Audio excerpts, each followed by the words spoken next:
பார்த்துட்டு இதுவாக இருந்தால் நான் அவங்க சப்போர்ட் பண்ண மாட்டேன்னு பாத்தீங்களா? நான் பார்த்தேன். அது செயின் எடுத்த மாதிரி எனக்கு தெரியலண்ணா. எடுத்திருந்தா நான் கண்டிப்பா செயின் எடுத்த மாதிரி எடுக்காத மாதிரி. ஏன்னா அந்த பொண்ணு கஷ்டப்படுற பொண்ணு. அதெல்லாம் அப்புறம் அவர் நான் தப்பு பொண்ணு சொல்லல, அவர் திருடணும் சொல்லவே இல்லை. எடுத்தாரு எடுக்கலன்னு சொல்ற அதிகாரம் யாருக்கு இருக்குன்னா காவல்துறைக்கு இருக்குது. உங்களுக்கும் எனக்கும் கிடையாது.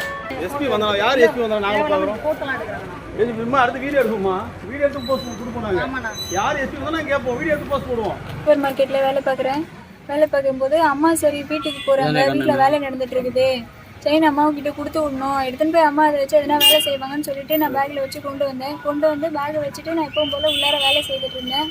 திரும்பவும் நைட்டு நான் கிளம்புற டைமுக்கு இங்கே வரும்போது அங்கே வேலை பார்க்குற வாட்ச்மேன் வந்து என்னோட பேக்கில் கை வச்சுட்டு இருந்தாரு. அவர் கை வச்சுட்டு இருந்தது உடனே நான் பின்னாடி போய் சாருக்கு கால் பண்ணேன். சார் இவர் ஏதோ என் பேக்கில் பண்ணிட்டு இருக்காருன்னு சொல்லிட்டு வந்து பொருள் இருக்குதான்னு பார்த்தேன். பொருள் இல்லை.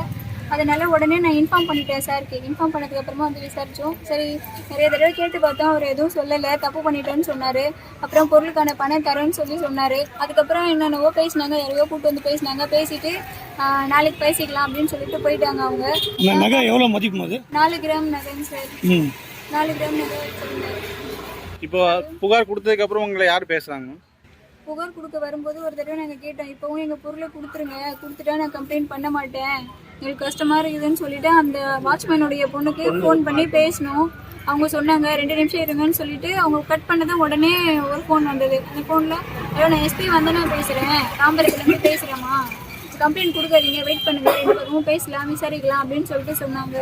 சரி அவங்க 2 நிமிஷத்துக்கு கால் பண்ணி நான் எங்கள் சாருக்கு சொன்னேன், சார் இந்த மாதிரி யாரோ பேசுகிறாங்க, கொடுக்காதீங்க வெயிட் பண்ணுங்கன்றாங்க அப்படின்னு சொல்லிட்டு திரும்ப அவங்க சொன்னாங்க. எனக்கு கால் பண்ணி 2 நிமிஷம் வெயிட் பண்ணுறேன், அடுத்த வீடியோவை காட்டு, அந்த வீடியோவில் என்ன இருக்குது அப்படின்னு நான் பார்க்குறேன் அப்படின்னு சொல்லிட்டு பேசினாங்க சார். நான் எங்கள் சார்கிட்ட சொல்லியிருக்காங்க என்னோட பொருளை காணாமல் போயிருக்கு, நான் கம்ப்ளைண்ட் பண்ணிட்டு தான் போகிறேன் மேடம், நீங்கள் எது பேசுகிறது இருந்தாலும் அங்கே வந்து பேசிக்கோங்கன்னு சொல்லிட்டு வச்சுட்டேன். இப்போ ஸ்டேஷனில் பேச என்ன சொன்னாங்க? என்ன சொல்கிறாங்க? ஸ்டேஷனில் நாங்கள் அவங்க சைடு விசாரிக்கிறோன்னு சொல்லியிருக்காங்க சார்.